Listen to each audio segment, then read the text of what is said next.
Your next Zoom meeting could be used to train AI.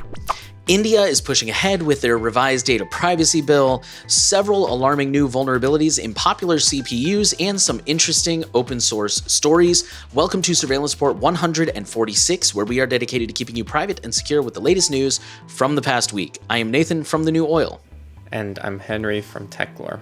Our promo segment this week, as always, we have Patreon. If you want to support us in a recurring way and get some things in return, for $5 a month, you get to ask us a question that we answer on a Q&A segment, which is out later in the week. For $10 a month or more, you get an ad-free segment that doesn't have this promo spot and also has a lot more of our personal thoughts, opinions, commentary, analysis, stuff like that. If you don't care about any of that stuff, but you do want to support us in a recurring fashion where you can just set it and forget it, we have LibrePay. And of course, if you are looking for the maximum amount of privacy and anonymity, we have Monero. It's not recurring, but it is super anonymous and super private. And we thank you all for your contributions. Thanks for keeping us going and helping us stay on the air and making it a little bit easier to keep doing this thing that we do and pay for the hosting costs and the time and all that kind of stuff. Actually, on that note, I just wanted to make a quick note of I have a better camera. You guys might be able to notice. So, this is the kind of things we do with your support. Better gear and better production quality and stuff like that. So thank you guys. So with that, we'll launch into our highlight story. And you guys may have heard this one because this one was pretty popular and made the rounds. The original headline says, because there's two parts to this. The original headline says, Zoom's updated terms of service permit training AI on user content without opt-out. So when this story originally broke, they said that this was a recent change that just happened in the latest terms of service on, I think, July 31st or something like that. However, a lot of people did some sleuthing and found out this actually went all the way back to March. So what they did was they added two new sections, which establish Zoom's rights to compile and utilize service-generated data, which is any telemetry data, product usage data, diagnostic data, and similar content or data that Zoom collects in connection with users' use of their service or software. Zoom's updated policy states that all rights to service-generated data are retained solely by Zoom. This extends to Zoom's rights to modify, distribute, process, share, maintain, and store such data, quote, for any purpose to the extent and in the manner permitted under applicable law, unquote. So this is coming from the person who originally found this. They said what raises the alarm is the explicit mention of the company's right to use this data for machine learning and artificial intelligence, which includes training and tuning of algorithms and models. This effectively allows Zoom to train its AI on customer content without providing an opt-out option, a decision that is likely to spark significant debate about user privacy and consent. Zoom justifies these actions as necessary for providing services to customers, supporting the services, and improving its services, software, or other products. However, the implications of such terms are far-reaching, particularly as they appear to permit Zoom to use customer data for any purpose relating to the user acts described in their policy. So that's the original story. The updated version of the story, which came out just a few days later, actually, I think maybe even the next day. Actually, I think it was that afternoon. Anyways, it says Zoom changes terms of service to say it won't train AI on your calls without your consent after backlash. Pretty straightforward. So a spokesperson pointed out that customers can disable the AI features and data sharing in the settings. They claimed that this feature is opt-in. I don't know if they were trying to say that it's always been opt-in or what, but they updated their terms of service to clarify that. They did specifically mention in this interview, in this statement with this outlet, that it's an admin who has to handle that. So if it's like a company account, your company admin has to handle that kind of thing. I don't have a Zoom account, so I don't know how it works for personal accounts. All right, and then the data breaches. We're going to start with the Electoral Commission hack has exposed data of 40 million UK voters. So the personal information of about 40 million UK voters was exposed to attackers for more than a year after the Electoral Commission fell victim to a complex cyber attack. The incident, which saw attackers access the Commission's email, control systems, and copies of the electoral registers, may have affected as many as 40 million UK voters. This includes anyone who registered to vote between 2014 and 2022, as well as the names of those registered as overseas voters.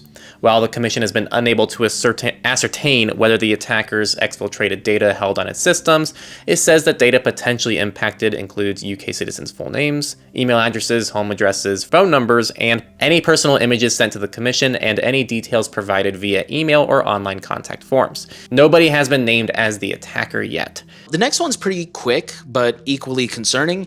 Missouri warns that health information was stolen in IBM MoveIt data breach. So this specifically impacted members of Medicaid in Missouri, and the data included names, department client numbers, date of birth, and possibly benefit eligibility status or coverage and medical claims information.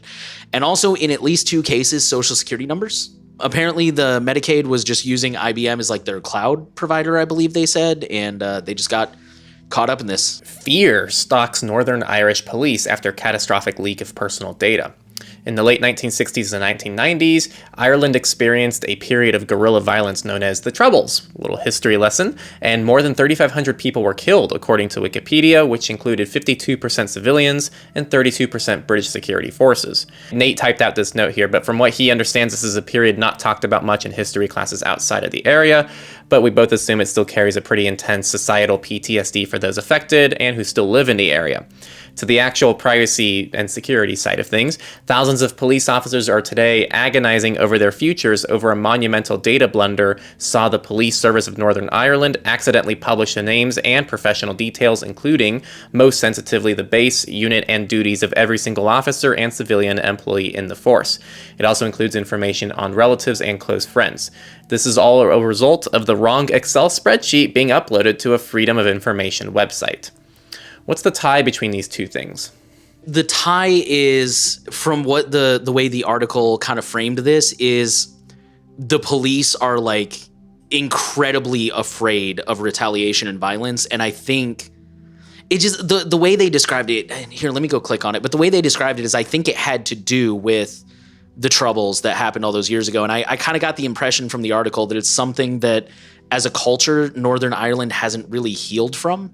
Here we go. In the opening sentence, in normal societies, being publicly identified as a police officer is just part of the job. In Northern Ireland, despite a quarter century of relative peace, the disclosure could be a death sentence.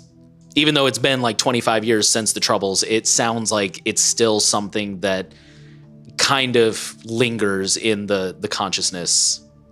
So I think that's kind of why I put that little history lesson in there. Yeah, they interviewed multiple people who are all like, I'm really scared for my life and really worried by this. So if I'm wrong in reading too much into that, then I totally apologize to the people of Northern Ireland. With that, we'll move on to companies. And we'll just start off with some good news from Google. Google's Messages app will now use RCS by default and encrypt group chats. RCS, I forget what it stands for, but RCS is Google's attempt at kind of standardizing end-to-end encryption for SMS. And, you know, there was a big thing last year, I think it was, where they were kind of pushing Apple to adopt RCS and be interoperable. And of course, Apple said no, the infamous buy your mom an iPhone thing. Google's just been pushing ahead with RCS now. So that's just kind of it. The company says it will now make RCS the default for both new and existing Messages app users. In addition, end-to-end encryption for group chats is now fully rolled out to all users. With this update, all conversations between users and Message, whether one-to-one or group chats, will now be kept private, Google says. All right, Intel's GPU drivers now collect telemetry, including, quote, how you use your computer. This telemetry collection service by default in the latest beta drivers are for its Arc GPUs, and you can opt out of it, but we all know most people just click yes to everything during a software installation. Intel's release notes for the drivers don't mention this change to how its drivers work, which is a curious omission. Intel provides a long list of the types of data it collects, many unrelated to your computer's performance. Those include things like the types of websites you visit, which Intel says are dumped into 30 categories and logged without URLs, or information that identifies you, including how long and how often you visit certain types of sites. It also collects information on how you use your computer, but offers no further details on what that means. It will also identify other devices in your computing environment. Numerous performance-related data points are also captured, such as your CPU model, display resolution, how much memory you have, and oddly, your laptop's average battery life. Kind of a light week on companies. We're already on to research, and it's been a busy week for research because Hacker Summer Camp is going on right now in Vegas. So we'll start with Inception, which leaks sensitive data from all AMD Zen CPUs. Researchers at ETH Zurich have now combined an older technique named phantom speculation with a new transient execution attack called training in transient execution to create an even more powerful attack they call Inception. Phantom speculation allows attackers to trigger mispredictions without needing any branch at the misprediction source, i.e. create a speculative execution period or a transient window at arbitrary XOR instructions. TTE is the manipulation of future mispredictions by injecting new predictions into the branch predictor to create exploitable speculative executions. And that's like the summary. So the article is really technical, and this is, some really high level kind of stuff. But all you need to know is this combines a couple of other techniques to create a brand new way to extract data from those speculative parts of the CPU. The leak is possible even if all mitigations known to speculative executions like Spectre or transient control flow hijacks such as automatic IBRS have already been applied. Also, the data leak rate achieved through Inception is 39 bytes per second, which would take about half a second to steal a 16-character password and 6.5 seconds for an RSA key. It sounds pretty scary. Intel claims that they've already got some fixes in the works. The article was really confusing for me because this guy says like, hey, it's possible no matter what. We don't have any mitigations. But then Intel's like, no, we released a fix for Phantom back in July of 2022. AMD, they say the exploit requires local access. So for example, you've already got to be infected. You've already got to have the malware, which we see that a lot with these kind of research articles or proof of concepts. They also say that there are several updates already that patch other attack vectors like flushing branch type predictions. And on a similar note, Intel is not unaffected either. So there's a new downfall flaw that exposes valuable data in generations of Intel chips. So they're releasing fixes for a processor vulnerability that affects many models of its chips going back to 2015, including some that are currently still sold. The flaw does not impact Intel's latest processor generations, but the vulnerability could be exploited to circumvent barriers meant to keep data isolated and therefore private on a system. This could allow attackers to grab valuable and sensitive data from victims, including financial details, emails, and messages, but also passwords and even encryption keys. It's been more than 5 years since the Spectre and Meltdown processor vulnerability sparked a wave of revisions to computer chip designs across the industry, and the flaws represented specific bugs, but also conceptual data protection vulnerabilities in the scheme's chips were using to make data available for processing more quickly and speed that processing. Intel has invested heavily in the years since these so-called speculative execution issues surfaced to identify similar types of design issues that could be leaking data, but the need for speed remains a business imperative, and both researchers and chip companies still find flaws in efficiency measures. The latest vulnerability, dubbed Downfall by a researcher who discovered it, occurs in chip code that can use an instruction known as gather to access scattered data more quickly in memory. The fixes are being released with an option to disable them because of the potential that they could have an intolerable impact on performance for certain enterprise users. For most workloads, Intel has not observed reduced performance due to this mitigation. However, certain vectorization-heavy workloads may see an impact. Intel says that it would be complex and difficult to carry out downfall attacks in real-world conditions, but the attacker also emphasizes that it took him only a few weeks to develop proof of concepts for the attack, and he says that relative to other speculative execution vulnerabilities and related bugs, downfall would be one of the more doable flaws for a motivated and well-researched attacker to exploit. He adds that it would likely take time, on the scale of hours or even weeks, for an attacker to develop the pattern or fingerprint of the data they're looking for, but the payoff would be significant. And the attacker also said, I probably could have sold my findings to one of these exploit brokers. You could develop it into an exploit, but I'm not into that business. I'm a researcher. He also adds that downfall seems to only impact Intel chips, but that it's possible similar types of flaws are lurking on processors made by other manufacturers. Okay, and our last research story is a fun one. It says, a clever honeypot tricked attackers into revealing their secrets. So for the past 3 years, a company called GoSecure has been running a honeypot.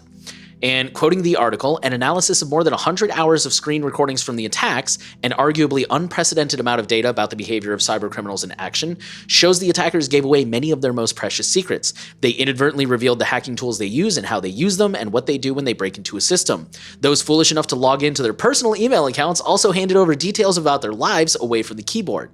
Some attackers were sophisticated while others appeared inept, and some just behaved oddly. One person who logged into the machine changed the desktop background and logged out, and another wrote LOL before covering their tracks and leaving. Over the past 3 years, it has captured 21 million login attempts, with more than 2,600 successful logins by attackers brute forcing the weak password they purposefully used on the system.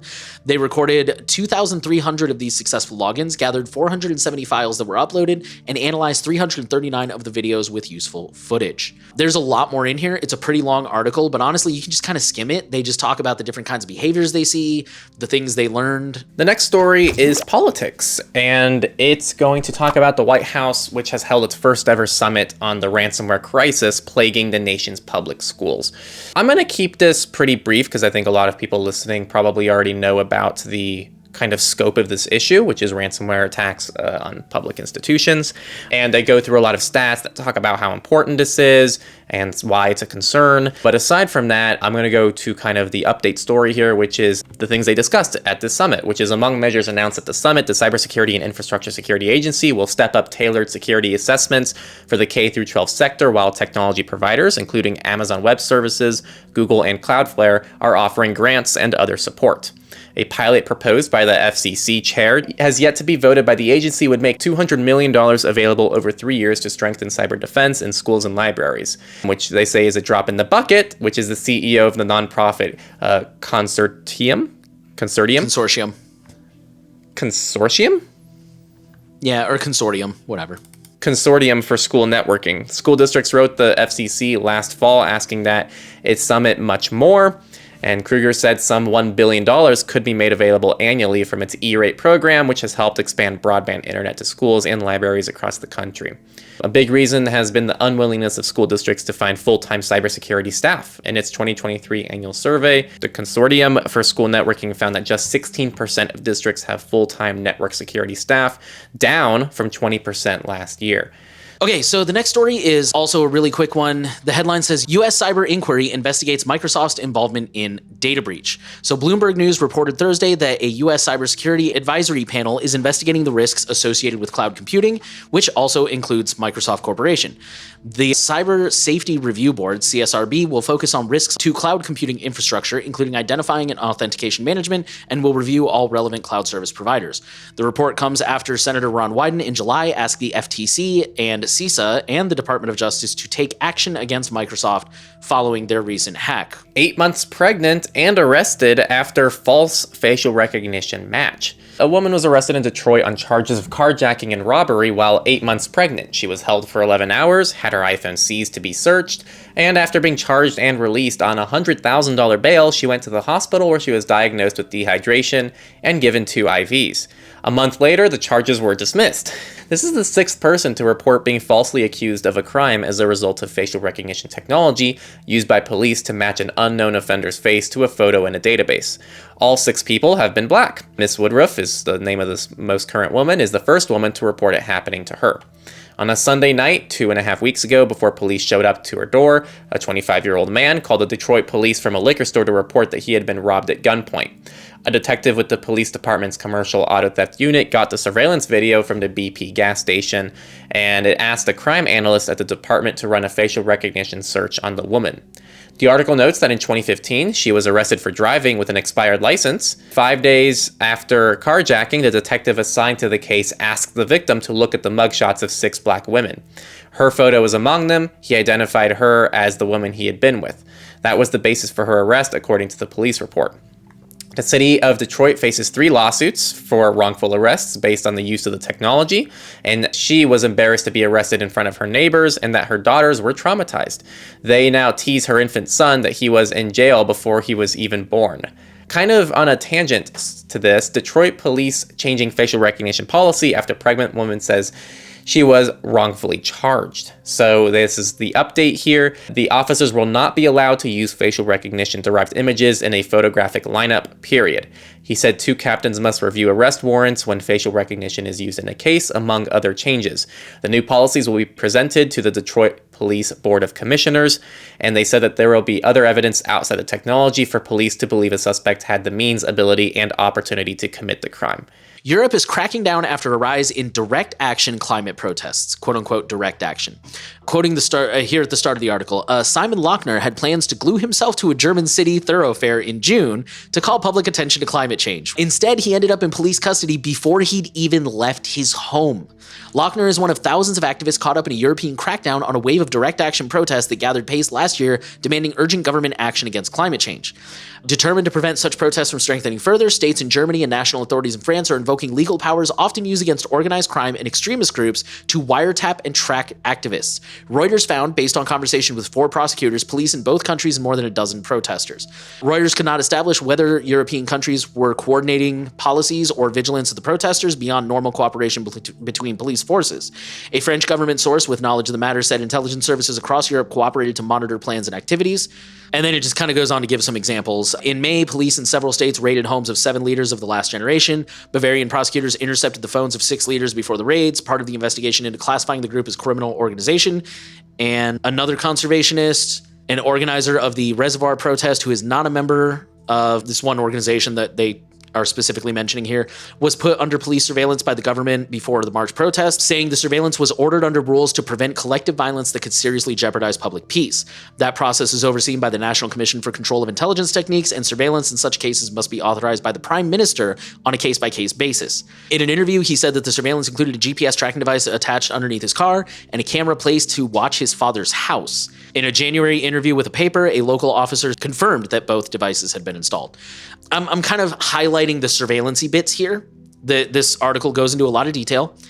And to give credit where credit is due, I'm cutting out a lot of detail here. This article talks about how some of these protests have very much turned violent and gotten out of hand, like crazy violent and out of hand. However, I think most of us would agree that it's a little bit of a stretch to say that we need to start arresting and wiretapping everybody and hauling them off to jail for up to 30 days without shoes on, which is one story that they shared here. It's just very Orwellian. They're surveilling and wiretapping protesters in Western nations. We're here. And Norway is now set to fine Meta, aka Facebook, $98.5 thousand daily over privacy breach. So this is going to start on August 14th, and the Data Protection Authority is going to fine the parent company about 1 million krone per day for privacy breaches, including harvesting users' locations and using them for targeted advertising. Although the fines are scheduled to end on November 3rd, they say it could make them permanent by referring its decision to the European Data Protection Board. Even if Meta chooses not to abide by Norway's new rules and the fine was imposed for the entirety of the 3-month ban, it would only add up to a fraction of 1% of the company's Q1 2023 profits. Let's talk about India. India is pushing ahead with their data privacy bill despite pushbacks from critics.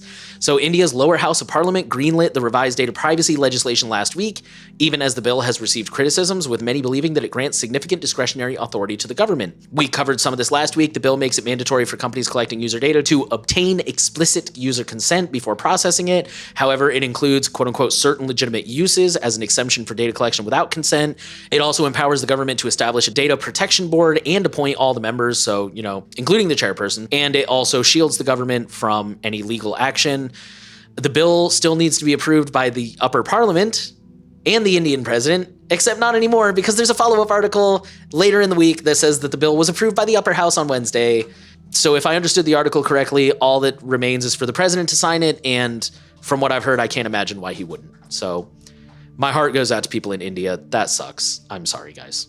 Iraq has blocked Telegram, citing personal data violations. The telecom ministry said it has blocked Telegram over national security concerns and in order to preserve the integrity of users' personal data, which it said the app had mishandled. The ministry said in a statement it had asked the app to close down platforms that leaked the data of the official state institutions and the personal data of citizens, but the company did not respond and did not interact with any of the requests. They affirm its respect for citizens' rights to freedom of expression and communication without prejudice to the security of the state and its institutions. Telegram did not immediately respond to an emailed request for comment. We'll end with China, who is drafting a measure to demand individual consent for facial recognition use. On Tuesday, the Cyberspace Administration of China, or CAC, unveiled a series of proposed measures aimed at regulating the application of facial recognition. The tech has been extensively employed in both the public and private sectors, ranging from facial scans used to authenticate payments in supermarkets to identity verification procedures at airport boarding gates, which is also common in the US now, unfortunately. The proposed measures appear to provide individuals with more rights to opt out of facial recognition in specific circumstances, but they come with limitations. The utilization of facial recognition should be limited to specific purposes and full necessity, requiring individual approval or written consent according to the measures. The rules emphasize the need for clear signage in public areas where facial recognition is used. Venues like hotels, airports, and museums are prohibited from coercing individuals into accepting facial scans for such reasons as business operations or service enhancements, and moreover, facial recognition should not be the sole means of access to a building. When it comes to collecting facial biometric data from individuals under the age of 14, the consent of their parents or legal guardian must be obtained, and entities possessing the data of more than 10,000 individuals must register with a local branch of the CAC. The filing needs to explain the purpose of collecting such data and plans for data protection. Unless authorized by individuals, collectors are prohibited from retaining facial images in their original resolution. FOSS, free and open source news. And this is going to be a quick one. It's from IVPN. And they're introducing quantum-resistant WireGuard connections in their applications. So this is an attempt to mitigate the risk and provide quantum resistance using PSK in addition to existing encryption. Yeah, it's not super long, and there's some more technical details for people who want to see the encryption. Just note that the approach doesn't make the connection entirely quantum-proof, as it still relies on classical cryptographic primitives. So it's just kind of a transitional thing that I'm guessing is just going to kind of enable people down the road to be able to use something that's post-quantum. But this is in all IVPN apps, and it's initiated by default. No manual action is required to enable this feature, so just update and you're done. It also doesn't affect the latency or the speed of the connection, so it's kind of a win on all accounts, it seems. They are looking into including this for manual connections using a router or the native WireGuard clients, and then they shared some additional links for some information in the article. So cool stuff. And this kind of follows Mullvad's lead. I think Mullvad has done something similar to this as well. Speaking of Mullvad, they have had an infrastructure audit from Radically Open Security. They said, we have tasked the Netherlands-based security firm ROS with performing the third audit toward our VPN infrastructure. We asked them to focus solely on servers that run from RAM, one OpenVPN, and one WireGuard server. They stated, among other things, that while they did find some issues, quote, the Mullvad VPN relays, which were subject of this test, showed a mature architecture, and during the test, we found no logging of user activity data, unquote. They did find 1 high, 6 elevated, 4 moderate, 10 low, and 4 info severity issues during this penetration test. Mullvad does cover a couple of them. It sounds like, if I understood the blog post correctly, it sounds like they're in the process of fixing them. Not all of them were fixed right away, but they are now aware of the issues and they are trying to work on fixing those. I say that because this last sentence here, there are more changes to be deployed in the near future, and the listed fixes are examples of the most interesting issues that ROS found. So next story is from Mozilla, and they're saying to prepare your Firefox desktop extensions for the upcoming Android release. So not too long ago, I guess it's been a few years now, but they redid their entire Firefox mobile browser for Android, and it got rid of pretty much all extension support with the exception of a small subset of extensions, while they say they were focusing their efforts on strengthening core Firefox for Android functionality and understanding the unique needs of mobile browser users. The update here is that today, when they wrote the article, Mozilla has built the infrastructure necessary to support an open extension ecosystem on Firefox for Android. They anticipate considerable user demand for more extensions on Firefox for Android, and in the coming months, they'll launch support for that open ecosystem. It's safe to expect a rollout before the year's end. The rest of the article, which you should check out, is aimed at developers on how they can start making their extensions mobile friendly. Our next one's a quick one. AnonAddy, the email masking service, the primary competitor, in my opinion, the primary competitor to Simple Login, has rebranded as Addy.io. Quoting the article, as AnonAddy has continued to grow and gain more users internationally, I wanted a name that was shorter, easier to understand, and more recognizable, unquote. So that's it. Nothing else is really changing. They're not selling to anybody. They're not changing business priorities, new target markets, any of that stuff. Just a simple name rebrand. Although they have added some features that, in my opinion, I think are pretty cool. So they're adding bulk actions for aliases, from name for each alias username and custom domain, control a username's ability to be used as a login, display from format for forwarded messages, new spam and phishing warning banner, new sort options for aliases, improved search for aliases, option to change default username, added British pounds and euros as a currency you can pay in, new display filters for aliases, and rules functionalities are now out of beta, and they are promising much more to come. So really big stuff, really exciting. If you have a security key like a YubiKey or something like that, you will have to log in and update that. You should have gotten an email telling you what to do. If you use their API, that address has changed. There's a new login URL, of course, and if you need to contact them, there's a new PGP key. So I'm definitely going to log in and check out some of the new changes this week. Sounds pretty exciting. Tor is announcing the Tor University Challenge. Okay, they did this in 2011 and it resulted in 549 new relays, and by 2014, after they launched their second Tor Challenge, they had counted 1,600 plus new relays. This time around, they're focusing on getting more Tor relays onto college campuses. Universities are especially well suited for Tor relays because they often offer fast internet, have lots of technical expertise available, including professors, students, and IT, and value freedom of expression. Setting up a Tor relay on your college campus will help make Tor faster and better, because the more Tor relays that exist, the better the experience of using Tor gets for everyone. So if you want to check out the challenge and any details about it, definitely go ahead and check that out in the sources.